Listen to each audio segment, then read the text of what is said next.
Hey, Okay. hey. Hi, welcome, welcome, welcome. I am Yolanda Brinkley, the creator of Diversity in Cannes, the independent film movement promoting inclusion at the Cannes Film Festival. 2020 would have been our 11th year of operating on the ground, creating our own table, taking our own seats in Cannes. And we are doing it, and we're still moving along. We're moving in slow motion, but we are moving, right? We're in a pandemic, so forgive us if we're moving slow.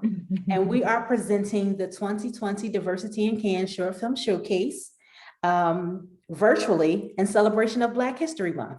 While we promote all-inclusive diversity of race, religion, sexual orientation, physical ability, diversity of thought, I am a Black woman and it is Black History Month. So I'm making the executive decision that we're going to celebrate diversity in Cannes during Black History Month. And with that, we are having our Cannes conversation, and we are excited. I'm excited to welcome Amy Aniobi. And I'm going to read her bio so I won't leave anything out. But this woman is phenomenal. She is absolutely thebomb.com. Do people even say thebomb.com? But she is the bomb. She's fire. This girl is on fire. She's Black girl magic in the flesh, Black girls rock, and all those favorite things that we love to say representing Black women across the globe. So Amy Aniobi directed the short film Honeymoon, which is a modern day retelling of her parents' first 24 hours as husband and wife after an arranged marriage. Amy is also executive producer and writer on HBO's groundbreaking comedy Insecure, starring Issa Rae. She has multiple projects in development at HBO, as well as 2 studio features. Amy co-created, co-directed, and starred in the web series Lisa and Amy Are Black. She also created and directed episodes of the web series The Slutty Years, and wrote for both seasons of the hit YouTube series, Misadventures of Awkward Black Girl. Amy is Nigerian, hails from North Texas, graduated from Stanford University and UCLA, and has lived in both the US and abroad. She has mentored for several writing programs and has taught TV writing in the prestigious UCLA MFA screenwriting program. She enjoys traveling, baking cookies, and drinking whiskey. Yeah, we're going to start with the whiskey. Welcome, Amy. Welcome. Thank you. Thank you so much for having me. I'm so excited to be here, even virtually. Thank you for screening Honeymoon. It's a pleasure and an honor. And I wish I had poured some whiskey before this. Yes. What's your fave? You know what? I really love when I'm going for the standards. I like Knob Creek. But my actual fave is Eagle Rare. If you've ever had it, it's like in a tall bottle, looks almost like a classy wine bottle. Eagle Rare. There's a bird on it. Oh wow! So guys, you said Eagle Red or Eagle Rare? Rare. Eagle Rare. Okay, guys, go get you some. Go get you some. So, as Amy mentioned, her film Honeymoon is an official selection for the Diversity in Cannes Short Film Showcase, which we are doing virtually at the end of the week. So thank you so much for joining us, and we're going to just jump right in. First, I want to know, okay, so I'm frozen. Okay, so first I want to know. Oh, I froze for a second too. I'm back. Okay, good. So first, Amy, I want to know, you tell me a little bit about yourself, something that we didn't see in the bio. Feel free to share, impart some information that was not shared. Of course. And I will preface by saying I have Spectrum internet. I'm so sorry if I freeze again. It is not my fault. It is the internet. But I'll say something that's not in the bio. I think it said I'm from Texas, but I grew up and I was a musician first, actually, for the first, like I'd say half of my life. I artistically expressed myself through music. I was a flautist. And I Oh, actually was drum major of my high school marching band. okay. Big Okay. band nerd over here. And literally music is what led me to storytelling, because through music, I fell in love with music videos and I would always watch music videos. I still remember watching like Madonna's Just Like a Prayer with the Black Angel. And I was like, Black people can be angels. And I remember just like watching it over and over on MTV and being like, how did she come up with this? And something about watching music videos really led me to storytelling. And I did some internships in college at different like music video production companies, and all the directors at these companies were like, get into film and TV. And I was like, huh, interesting. Okay. And I ended up taking a screenwriting class my spring quarter of my senior year as an undergrad. And that's where I was something like unlocked. And I was like, oh, I love this style of storytelling. So that's where I came into it. Okay. So then you started, you co-directed, you co-wrote, and now you're an executive producer. What's your profession? What do you do? Do you go by a multi-hyphenate, or do you say, I am screenwriter, I am director? What are you? Oh, that's so interesting. I mean, I think primarily I consider myself a writer first and foremost. Okay. Writing is like therapy to me. I feel better after I've written something. I get happier while I'm writing. You know, I have like good self-esteem when I'm writing. So writing has always been my one true love. But I am a multi hyphenate because I'm a director, I'm a producer, and I really like those parts of it as well. I love directing stories that I know how to tell. I love directing my own thoughts because I'm a visual writer too. I write how I really want it to be shown, and sometimes I'm like giving it to another director. There are certain things I write that I want another director to elevate it, make it different, make it theirs. And there are certain things that are just so personal that I see it, and I'm just like, when I really really see it, I'd rather not like micromanage a director. I'd rather just direct it myself. So that's why directing has become a growing passion of mine, and something that I've been working on. But in the TV world, producing goes hand in hand with writing. If you're a writer, you're a producer. You Oh, produce really? episodes. So it's like, really, they say like features are a director's medium where the director's in charge, and TV is a writer's medium. The writer's more in charge. So as a result, I got into TV because I'm kind of type A, I'm a Virgo. So I was like, yeah, I want to be in control. And so that's what kind of led me there. And I realized like that producing part of my brain, like being able to figure out like, how many sets can we write this on? Can we make our day if we shoot this? Is there a quicker way to do this? Like that part of the producing part of my brain, I like to exercise that as well. So in theory, a multi hyphenate, but writing is what leads to all the other things for me.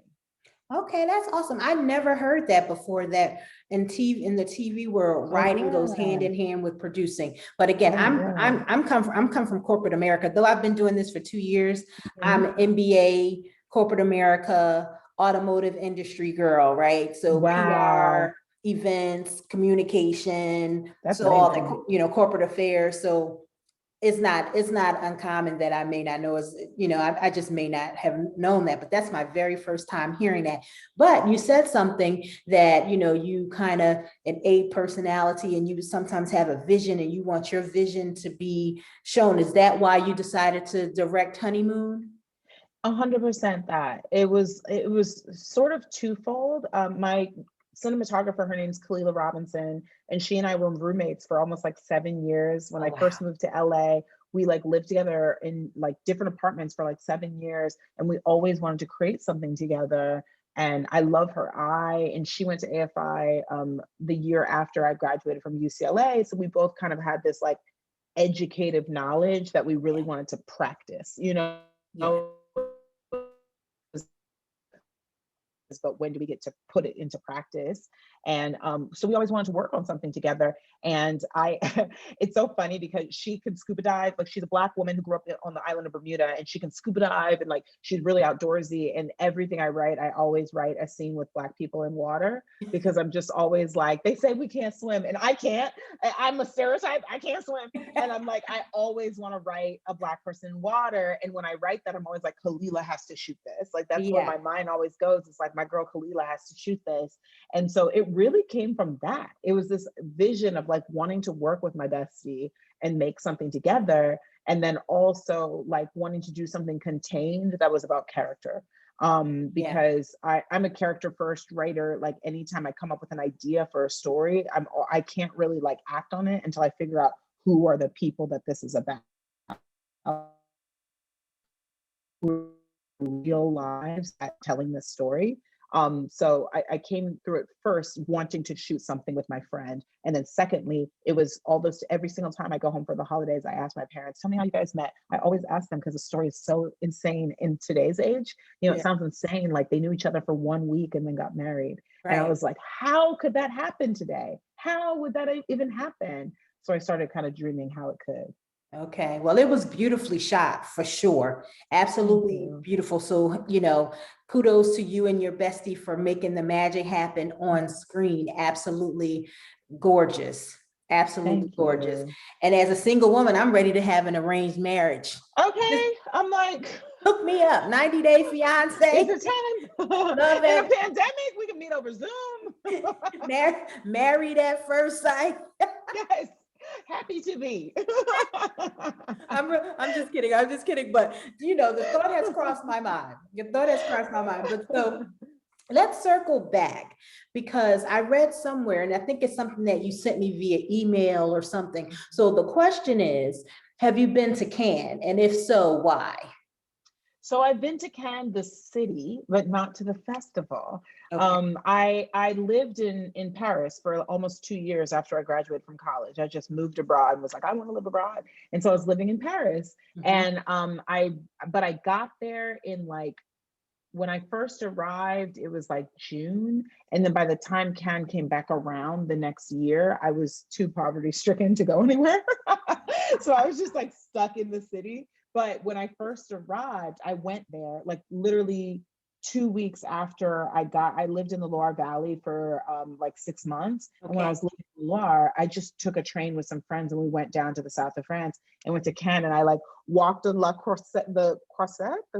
Yes. Yeah, Yep. I walked on the croisette and I was just like, one day I'll be here. I was like, one day I'll be wearing a dress and I'll be walking through and I'll be the one they're taking pictures of. But Ken, not during the festival, is empty.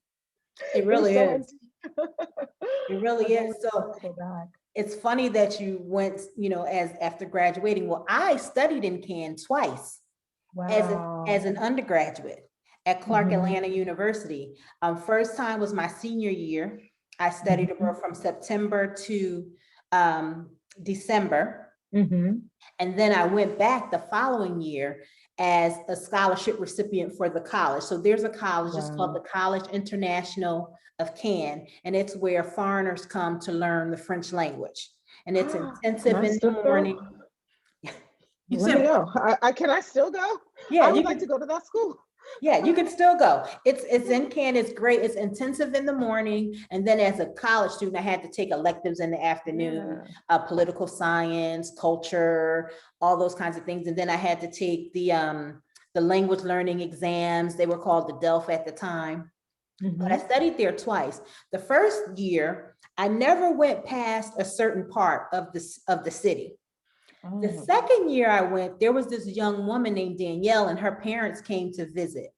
They stayed at the Ritz-Carlton. So we walked to the Ritz-Carlton, and I was like, wait a Oh, minute. you were like, hold on. It was a culture shock. Like there was a Yes, whole section of the it's city that was beautiful. beautiful. And then that's when I learned that Cannes was the sister city to Beverly Hills, and that there was a Hmm. big film festival that happened there. Yachts on yachts on yachts. Yes, yes, right. Every year. And at that time, I'm like, I'm an inner city girl, right? I didn't Mhm. really like the sand. I wasn't crazy about the beach. This is my school, and here's the Yeah. beach. I very rarely went to the beach, right? Oh, Oh, wow. the error of my ways. Now I know better. Yeah. But that's how I learned about the festival before. I mean, I grew up in the performing arts, but I had, I was a French major, international business minor. Oh, I So was a I French wasn't, minor. I wasn't, thinking about entertainment. It was Yeah. always in the back of my mind. So, but one day I said, well, I will go. Like I learned about it, and I was like, Yeah. oh, one day I'll go when I have more money and I have 2 weeks to spare. So in 2009, I literally separated from my company in December of 2008. And Hmm. from there, I was literally lounging in the second bedroom of my apartment, like chilling, laying back, probably watching The Young and the Restless or something.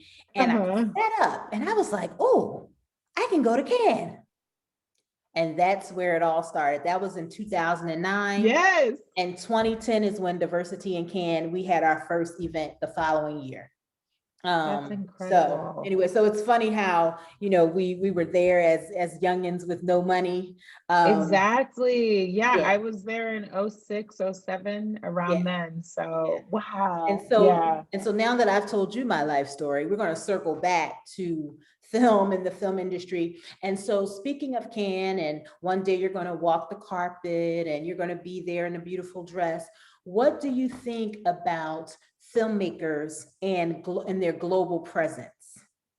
Oh, that's such a big question. I think, let me see. What do I think about filmmakers and their global presence? It's important. I got into a conversation with some friends the other day about how art really does change lives. And it's not something that, like, in the same way that like governmental policies, but it does on a micro level. So you, Art so has you the broke ability to up. You heal, to broke, cause. Amy. Oh, You so broke up. sorry. Oh, You Spectrum. broke up, and you Am I back? said, just start over from your response to. Sure. I said, what do I think about filmmakers in the global filmmakers? It really is, to me, so important because art changes lives. Yeah. Art has the power to change lives in the same, and not in the same way that like laws change lives and governmental policy changes lives, but art makes people connect. It makes people see themselves. It makes us to have a softness that we wouldn't otherwise have. Empathy. It teaches empathy. So I think it's so important. And I love the idea of being able to tell international stories to international audiences.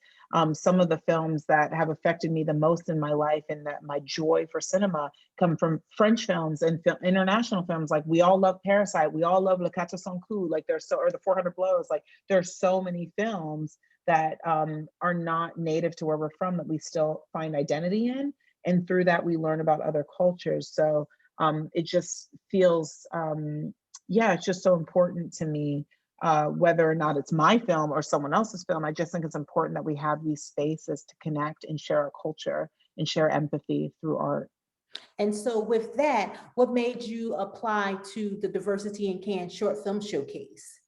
So many, there are a few reasons. One, because I had a few friends who had gone before and told me how great it was. So like Jay Ellis, who's an actor on Insecure, had gone before and told me about it. You tell Jay that I said answer my text messages or something. Oh my gosh. And then I also I knew about the Cannes Film Festival, obviously. And I just really know that the film I made it's like very uniquely Nigerian American. Yeah. It's like not quite Nigerian because it's these people who aren't both of the people in the film are like Nigerian born but from elsewhere. And it's not American either because it's about an arranged marriage. Right. And they talk about being Nigerian in the film. And culturally, I was like, my film kind of sits in between cultures. And so I really tried to spotlight festivals that would understand that, Yeah. that would understand that like we are a diaspora, we are not a monolith, and there are so many different representations of Blackness that deserve to be seen. And Diversity in Cannes has a history of doing that. So not only my love of France and my love of the Cannes Film Festival that made me do it, but also my love of the diversity, like you said, diversity not only of race, gender, background, and ability, but also of thought that this festival celebrates. Absolutely. And to tap into that or to piggyback off of that, I think that the story is a universal story and that it can transcend boundaries because there are other cultures that have arranged marriages. Yep. So for that reason, I think it transcends boundaries, and it's not necessarily, I mean, it's a Black story, but it could apply to all cultures that have arranged marriages. So potentially, Completely. I know the Islamic cultures, Indian Mhm, cultures, for sure, you know, they have mhm. arranged marriages. So I think that's the beauty of it, and the beauty of the story is that it transcends boundaries, and good storytelling does that. Yeah, and I appreciate you saying that because it's something I think at the core of it, it's about wanting to connect with your partner. That's universal. Wanting love, wanting to be accepted for who you are, that's universal. And that's what I always try and create, whether it's through television or film, writing or directing. It's what is the universal core message that's in this, you know? Yeah. And this is literally a woman being like, I'm scared that you don't like me. You know, that's literally what the film is about, Yeah. something we experience every day. So, and she acts out because she's scared that he doesn't like her. Yeah, So, that's real. yeah, That's really real. You put the guard up and you yeah, act out, you know, that's really real, and an effort to protect your heart, really, and to exactly. protect your emotions and your feelings and all that. So we shot the breeze, like great conversation. Listen, you said you're a Virgo. One of my good friends is a Virgo, and I love her, and we get along so well, and our energy is so great. So we could probably talk like friends for the rest of the hour, but we're gonna get back, and we're gonna figure out how Amy has gone from the indie world, the misadventures of the awkward Black girl. Lisa and Amy are Black. Like, how did you go from indie to insecure? What was the Mhm. process like for you? I'm sure everyone wants to know. Oh my gosh. Yeah, and it's a long one. But I think at the core of it, there are two things that I always talk about when I have the opportunity to speak to writers who are growing in their craft is the power of networking across. And that is staying in touch with your peers. And when you see those people who are kind of like stars and like who sparkle a little brighter, you Mhm. know, it's like stay in touch and be value added. Like, don't just need, but actually, what can you do for them? What can you help them with? How can you be supportive of what they're doing? Your own content and material, I think that's one of the most important things. So the way I got there, there's a very organic beginning to the story that can't be replicated. I went to college with Issa, and I went to college with Tracy Oliver, who wrote Girls Trip. I didn't really Okay. know Issa in college, though. I knew Tracy. Tracy was my little sib. So basically, like as an upperclassman, we got paired with a underclassman. You're like, I'll show you the ropes. She didn't need rope shown to her. She's badass. But we became friends because badass recognized badass. Right? So we became Game recognized friends. game. Exactly. And so after graduation, she had gone to USC Film School. I was in UCLA. And she emailed me out of the blue one day and she was like, do you remember Issa from Stanford? She started a web series called Awkward Black Girl. We're trying to hire writers. Could you submit a sample? And I'll be honest, I pretty sure I emailed back like, bitch, you know me. My sample is I'm in grad school. And she emailed me like, congrats, we've chosen you. And then I looked up the web series. After I found that I got it, I was like, let me look this thing up. And I looked it up and I saw it had millions of views. And I was like, oh my God. I literally was just like, oh, this is a big deal. And I like emailed her back and I was like, thank you so much for this opportunity. I am so pleased and I'm blessed. I'm highly favored. Bless you and all your kin. Like I was just like, oh my God, I can't believe what A little more humility. a little bit more humility. And so, and then we started working on Awkward Black Girl, and we literally had a writer's room in my living room, like in my apartment. We met in my apartment every other week and broke stories together. And it was so crazy because at the time I was an assistant on a TV show. I'd gotten a job through knowing like friends at agencies who would put me up, like talent agencies who would put me up for jobs. And this was all after grad school. And I had gotten a job working on a TV series called Happy Endings. I was the assistant to the showrunner. So I was seeing a TV series come together all day with funding and then going home and working on an independent TV series at night. With And no it was money. just like with no money. And we had a little bit of money from Pharrell, but not that much. So like we were learning a Really? lot. Yeah. Pharrell put the show on his network starting in season 2. So we were funded and I got paid as a writer. It wasn't Oh, much, but I I did didn't know get paid. that. Yeah. It was awesome. Like it was his first show. Like it was at that time in the early 2000s where or mid 2010s when YouTube was giving celebrities channels and Yeah. they would get a pot of money to invest in shows, and he invested in Aqua Black Girl. Okay, that's awesome. I So never knew that. yeah. So while I was writing on Awkward Black Girl, I was an assistant and I was working on getting other jobs. And eventually I ended up getting staffed. But every job I got, I would email Issa and be like, okay, I'm on this job. And she'd be like, good job, girl. Look at you killing it. One day you won't know my name. And I would always be like, no, girl, I will always come back. Because all the shows I worked on were with white people, and like no disrespect, but like I feel better with my people. And it's like Right. I feel more understood. I would make references to the room and they wouldn't get them, you know, like there were things they thought were funny that I didn't, and vice versa. Mhm. And it's no fault to them. It's just like a cultural Yeah. disconnection. And Yeah. I just was like, I can either flex to be more like them or I can be more comfortable in my skin. Yeah. And I wanted that. And Yeah. so every job I got, I would always stay in touch and keep on talking to Issa, talking to Tracy, talking to other people I'd worked with on Awkward Black Girl, and just be like, if an opportunity comes up, let me know. Mhm. And it happened really organically, to be honest, because I had been moving up on my own ladder as a TV writer, and I ended up working on Silicon Valley, which was Yeah. an HBO show.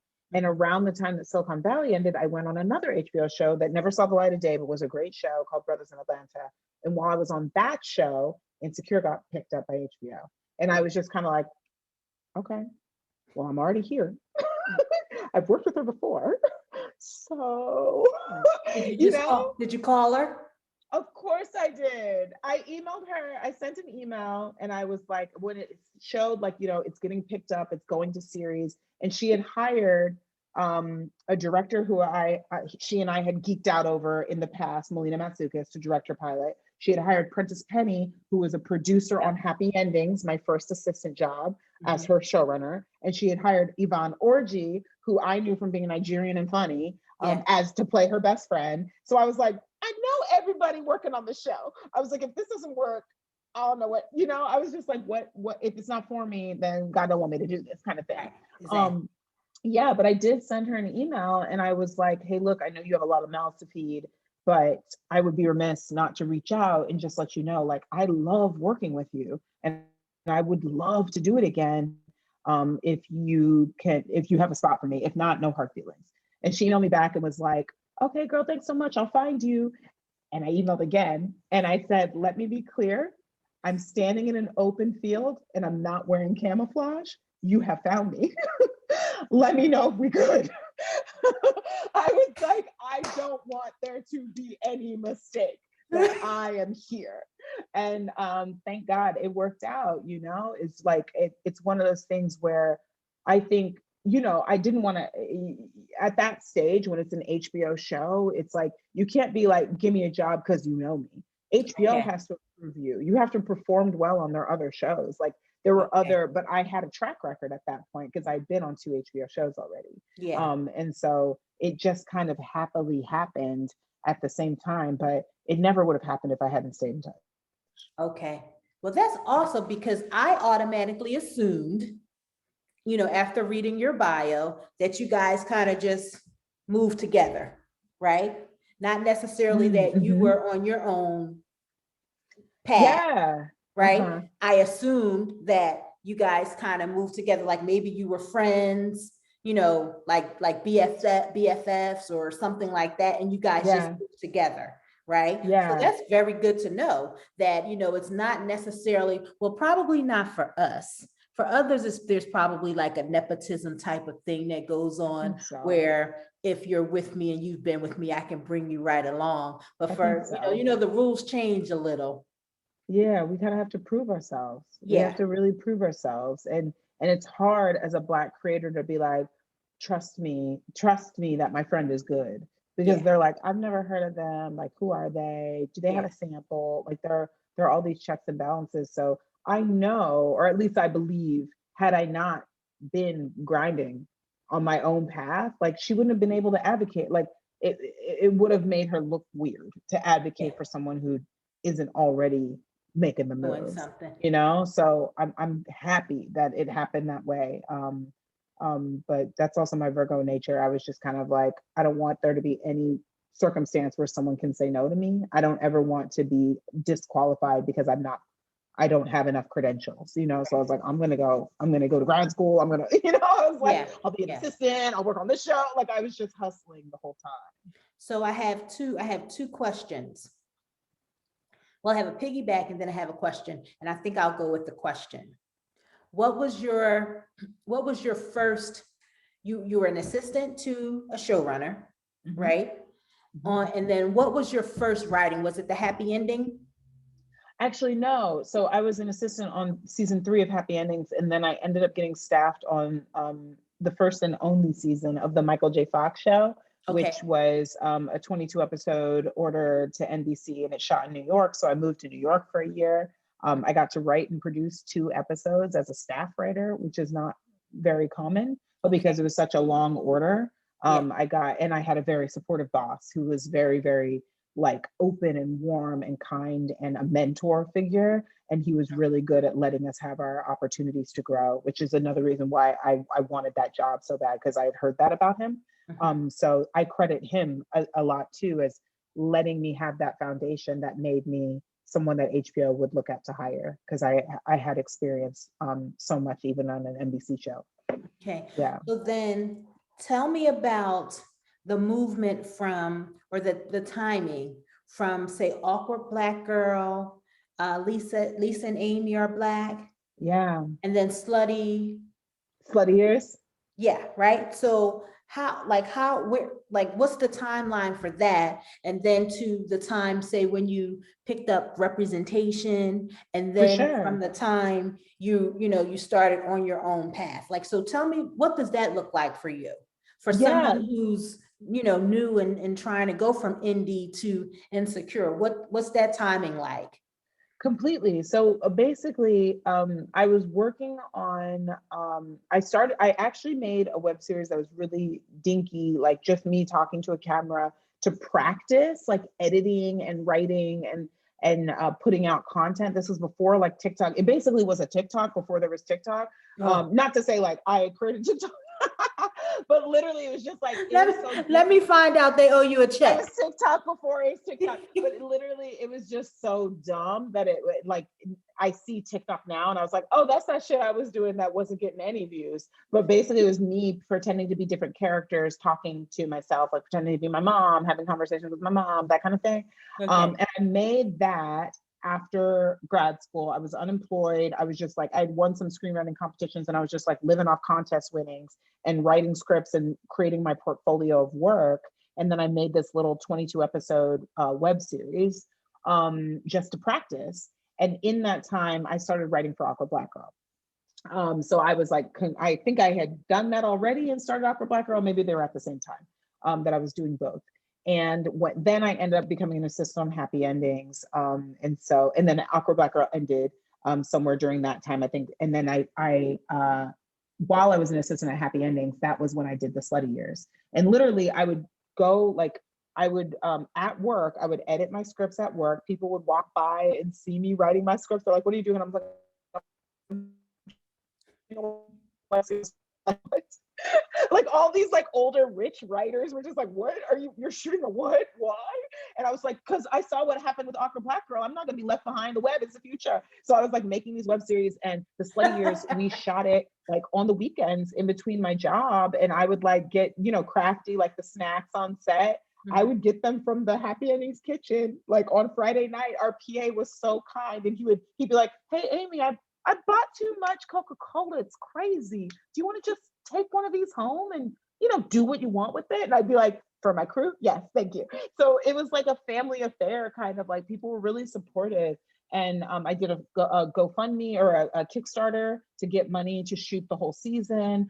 We shot 6 episodes, and that came out while I was still on Happy Endings. And then I got staffed on the Michael J. Fox show. And while it was a fantastic job and it was 22 episodes and I lived it up in New York, it was very clear very early on that there was not going to be a second season of that show. It was just like there wasn't a lot of support for it. And so when it was winding down, I was kind of like, I don't know what comes next for me. I'm not sure what happens next. And I went to this WGA, the Writers Guild had like a meeting where they brought all the new members of the guild. And they said in the meeting, 75% of you will never work again. Mhm. They said that in the meeting. They were just like, welcome to the Writers Guild, 75% of you will never work again. And I Yeah. was like, ugh. And it put the fear of God into me. And I was like, yeah. And so my best friend from undergrad, her name's Lisa McQuillan, Lisa and Amy are Black. I called her after that meeting and I was like, what did you think about that meeting? And she was like, I don't know, it was really fun. Like, I love the champagne. And I was like, what about the fact that they said we'll never work again? I was like, can we create something?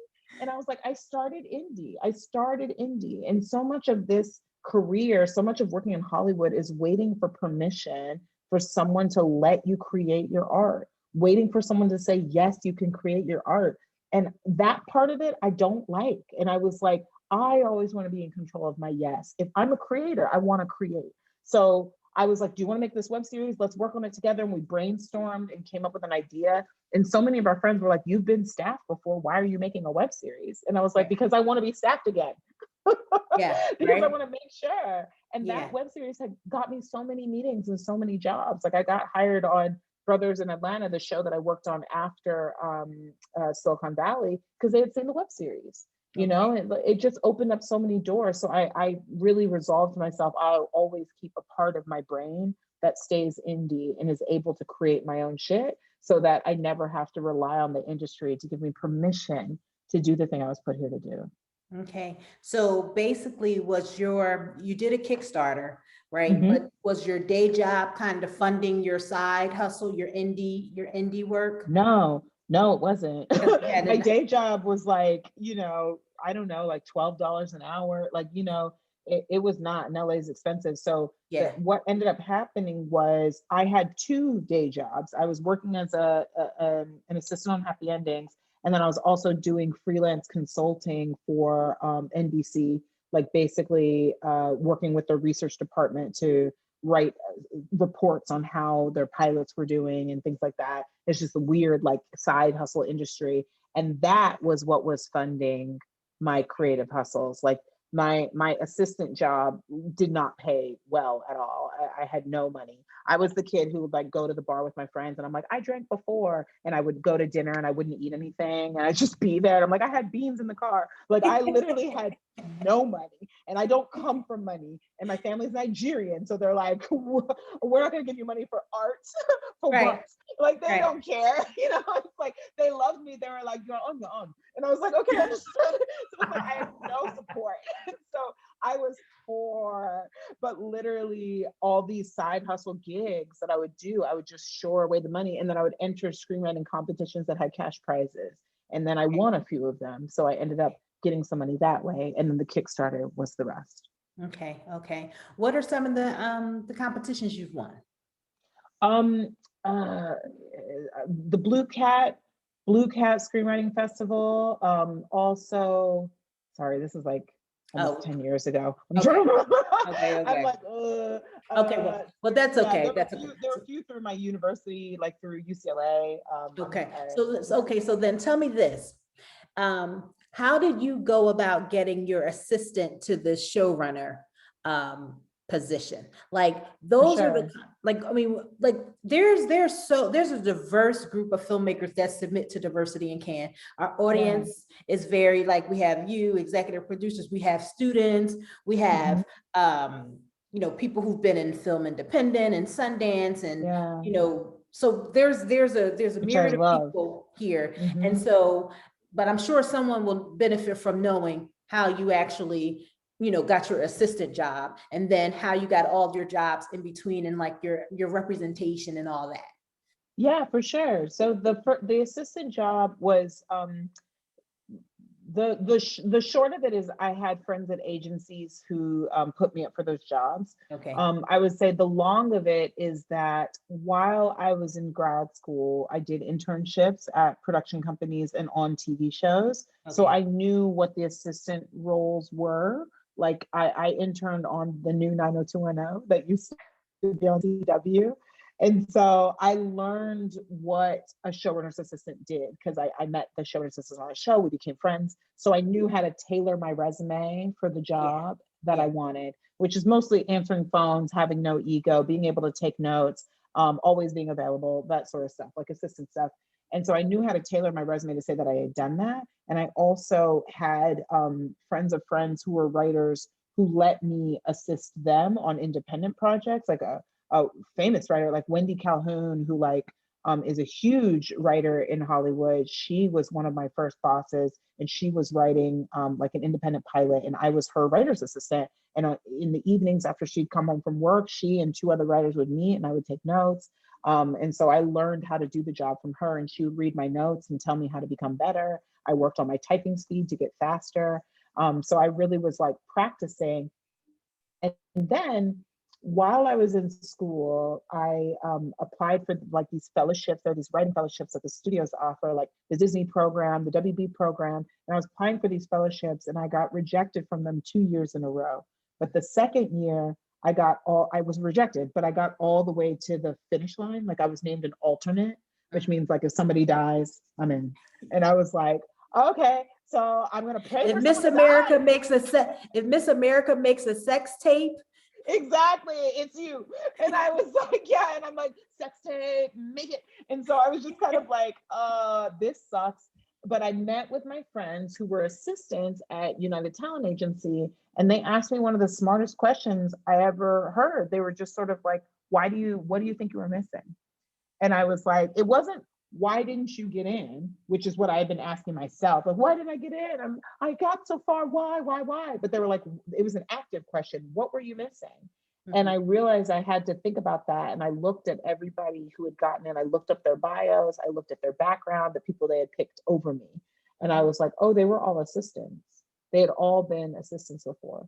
And they all had contacts in the industry, and I didn't really, even despite grad school, despite working for Wendy, I didn't know anyone, and that they were the people I knew. And so I said, I think I need to be an assistant because I think I don't have a big enough Rolodex. Like they're looking at me and they don't think that I'm connected enough. Yeah. And so that was when my friends started submitting me for assistant jobs. And it really, some people would have considered that like maybe a step back to be like, oh, you've gone to grad school, you've won screenwriting competitions, you have a web series, you've written on a hit web series, and now you're going to go be an assistant. But it's not a step back if it's on the road to the place you're trying to go. And I kept getting to make web series while I was doing that assistant job. So it was really helpful. Message for anybody who's listening. It's not a step back if it's on the path. If it's on your journey, it's not a step back.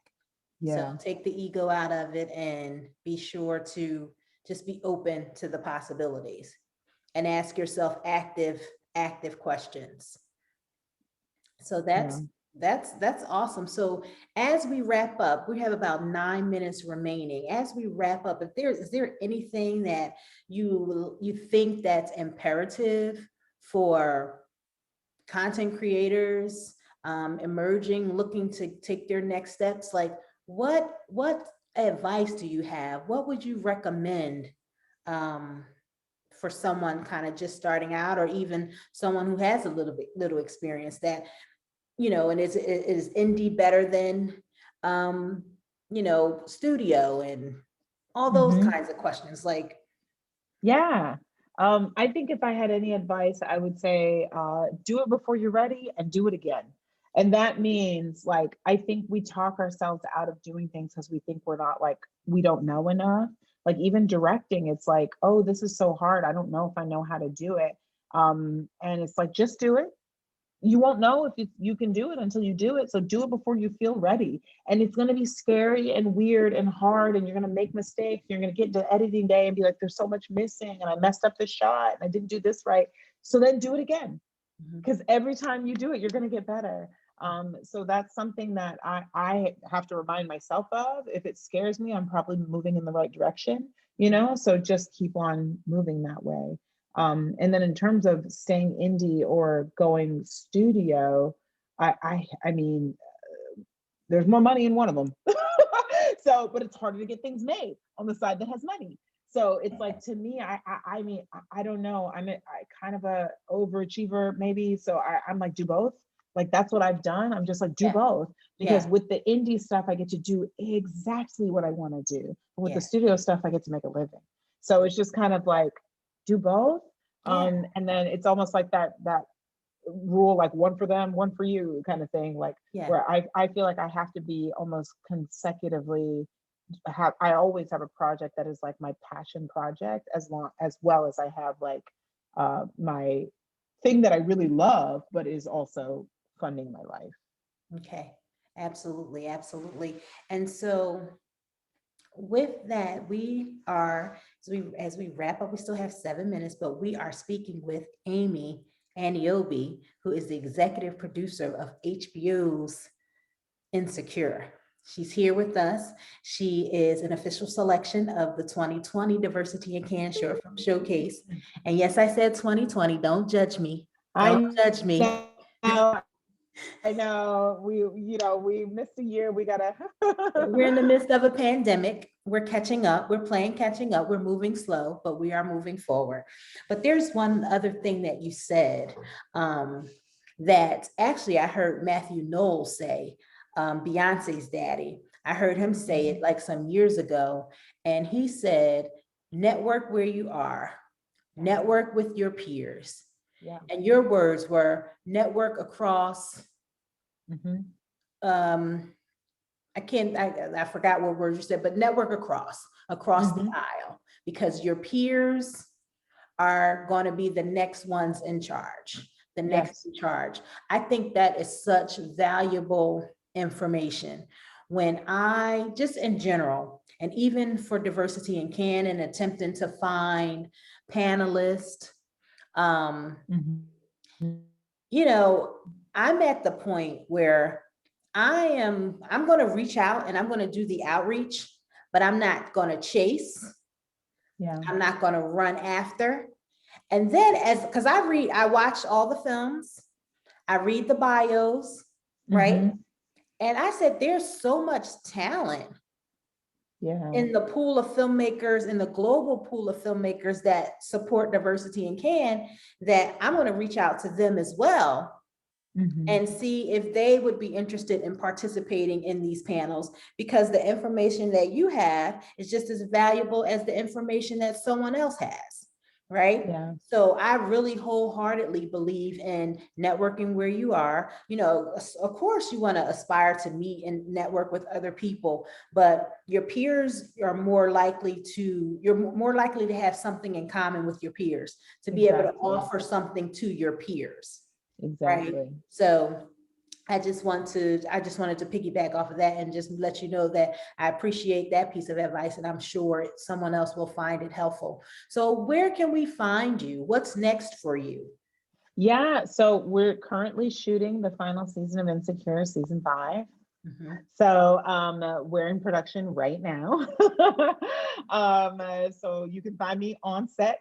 But we wrap at the end of May, and I have a few projects in development at HBO. So hopefully my fingers are crossed that one of those will move, push forward, and I'll get to keep working in the HBO family.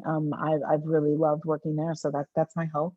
And then in terms of where you can find me otherwise on social, I'm at J Aniobi, that's JANIOB as in boy, I, on Instagram and Twitter.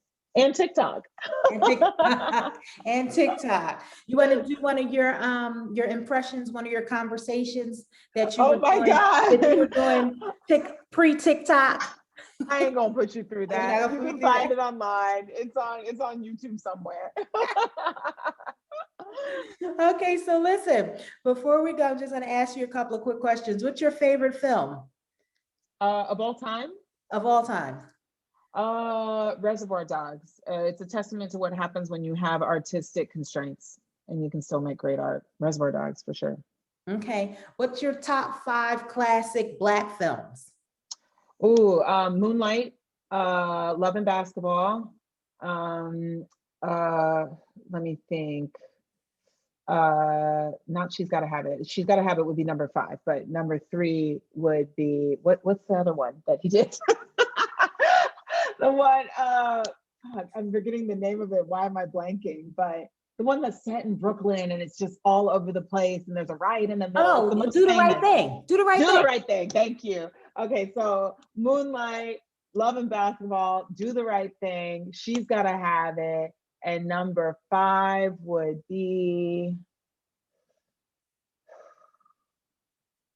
Man, this is hard.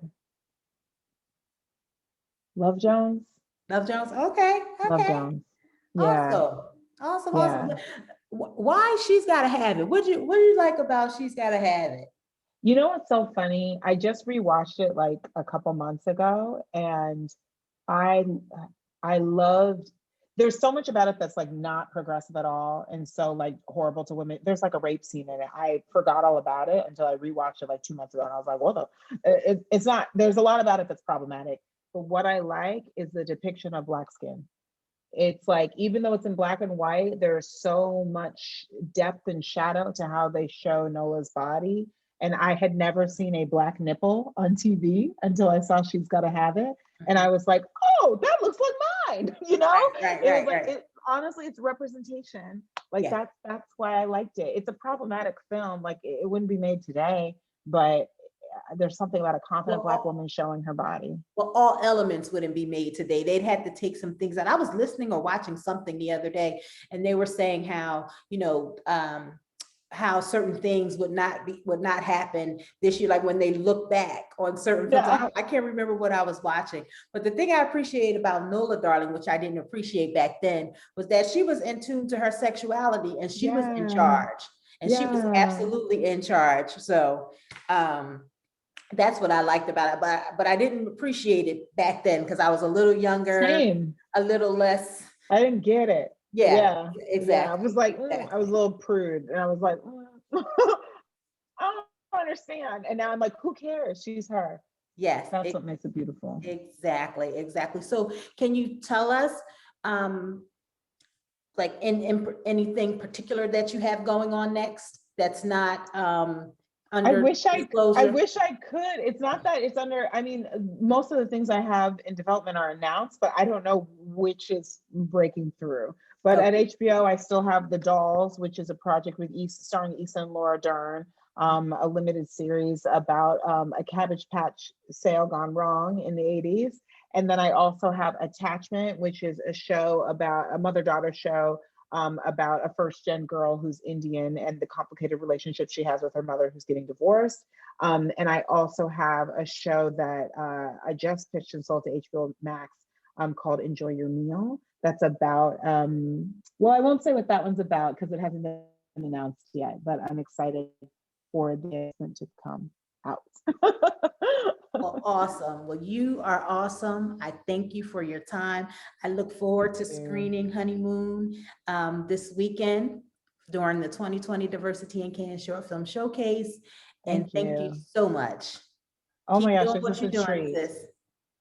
Thank you so much, Yolanda. It was great talking to you. You as well. Should I leave now or remove the, or you're going I'm to? ending.